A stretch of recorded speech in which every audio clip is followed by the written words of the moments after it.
Today on Gunbelievable, we're taking a look at the S333 Thunderstruck from Standard Manufacturing. Debuting in 2019, this gun is supposed to be the ultimate personal protection gun. Its unique combination of two simultaneously firing .22 Magnum barrels, a two-finger trigger, and its safety properties are supposed to make it ideal for the typical self-defense scenario, characterized as 3 shots in 3 seconds at 3 yards, hence S333. How well does it live up to its name? Let's find out. The packaging is an incredibly basic affair, mostly just a plastic shell. You do get a manual, which tells you that the web address is stdgun.com, and you get a couple stickers. One's kinda cheesy, and the other has STD in big block letters.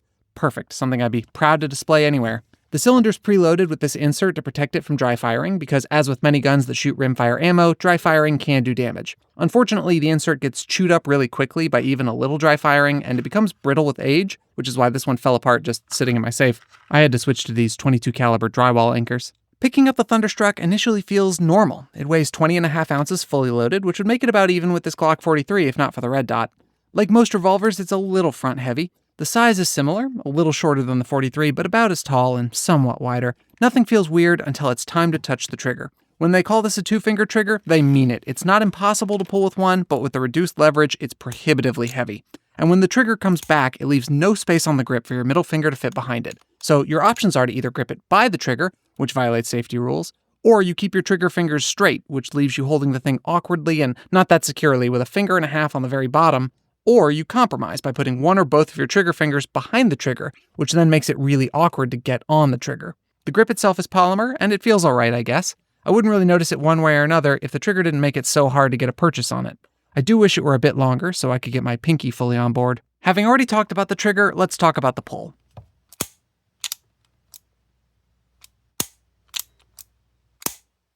I think that speaks for itself. Very long, very heavy, and it's quite uneven, kind of herky-jerky. The manufacturer says it's supposed to be manipulable even by females and the elderly, but I think a fair number of people of all sorts would have trouble. My force gauge says that the trigger pull is about 25 pounds if you measure it from the top and 13 if you measure it from the bottom.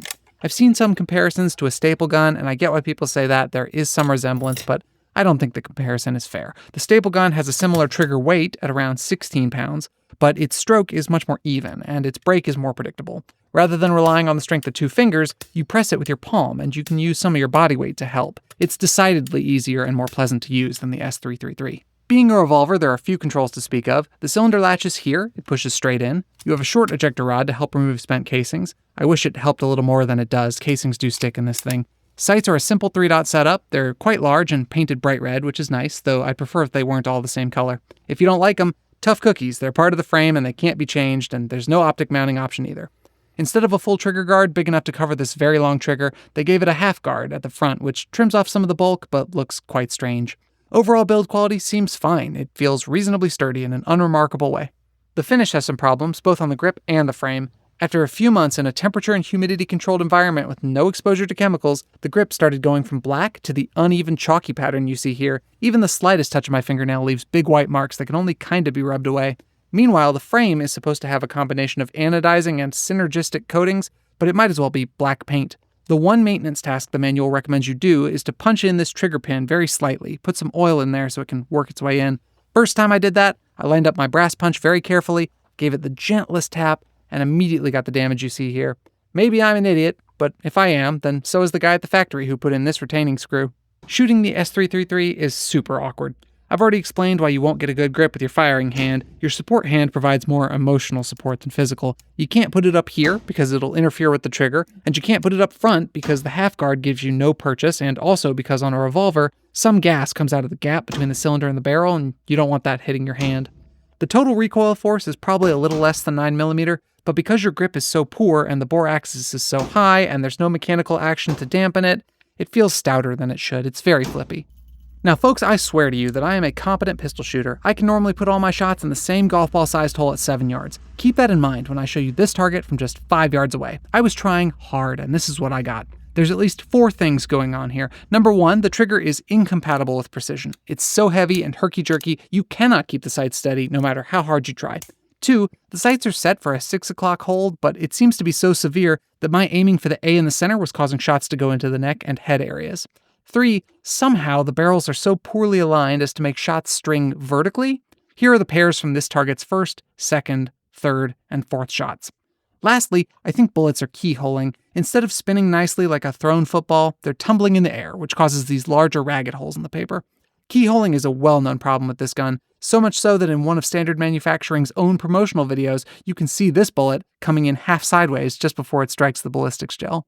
Maybe the barrels are poorly made, or maybe the gas leaving each barrel is pushing the other barrel's bullet sideways, or maybe the barrels just aren't long enough to stabilize the small, speedy bullets of .22 Magnum. Standard Manufacturing might privately believe it's that last one. There have been 3 generations of this gun, this one's a Gen 2, and in each generation, the barrels get longer. But publicly, they claim it's an ammo problem. The target I was showing you earlier came from using whatever cheap ammo, but Standard Manufacturing says there are large quality control issues with some ammo that cause issues with this gun. They recommend only 2 brands, one of which has seemingly been off the market for 15 years now. The other isn't the cheapest and isn't found at most stores. How many owners would do the research and order special ammo on the off chance it helps a gun this flawed? At least one. And here was the result. Accuracy was improved, but not enough. The distance between the rounds was decreased, though they're still stringing vertically somehow. Out of 45 rounds of the better ammo, I had 3 duds, we'll come back to that, and it's still obviously keyholing. Keep in mind that keyholing reduces penetration power. Bullets go deepest when they hit straight on. From barrels this short, .22 Magnum already has limited penetration, and with keyholing, I wouldn't bet on this reliably stopping a threat. I had a major malfunction while shooting this gun. You can see here that after 2 shots, the cylinder gets jammed up and refuses to rotate, even though the trigger pull felt normal. I swung out the cylinder, pushed it back in again, same thing, jammed up hard. I'm not sure what would cause this, though I found someone online who said his Thunderstruck was jammed up by accumulated shavings from bullet jackets on account of the cylinders and the barrels not being perfectly aligned. It's possible that's what happened to me. I notice if I apply a little resistance to the cylinder, I get these symptoms, normal feeling trigger pull, but no rotation. And I did have an incident where I pulled the trigger, got one hole in the paper, saw a big chunk of black something flop to the ground, and noticed that my firing hand had been injected with tiny little particles of something that had come out of the cylinder gap.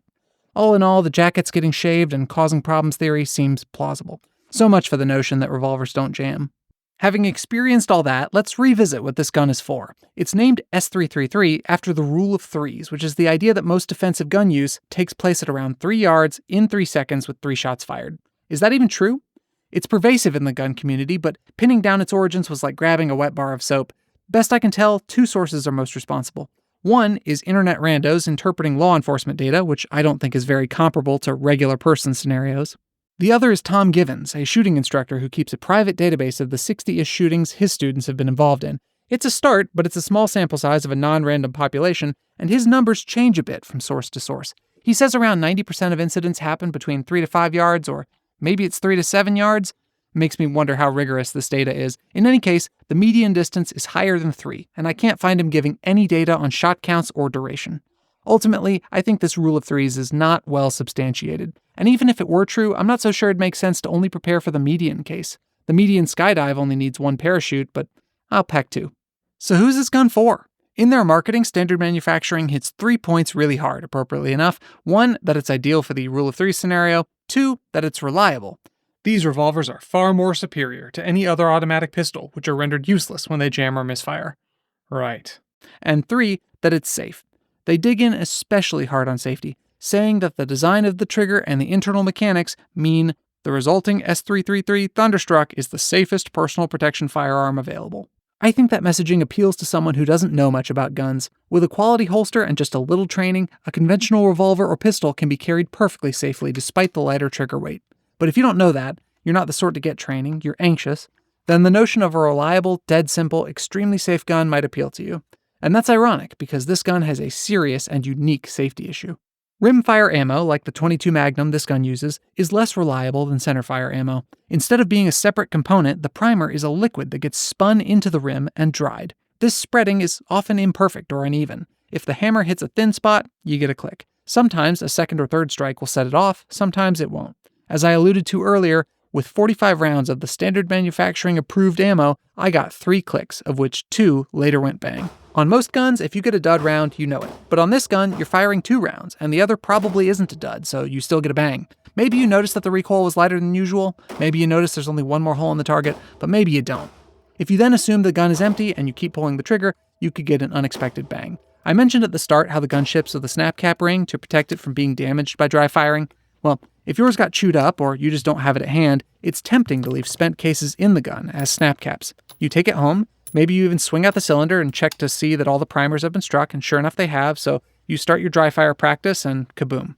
This problem is mentioned in the manual, which is good, but not many people read manuals. In sum, this gun is meant to be an especially safe, reliable, effective answer to the most common defensive scenario a civilian will face. In reality, it's none of those things. It has unique safety concerns, it jammed up twice on me in 50 rounds, its efficacy is hampered by its horrible accuracy, keyholing projectiles, dud-prone ammo, and limited capacity.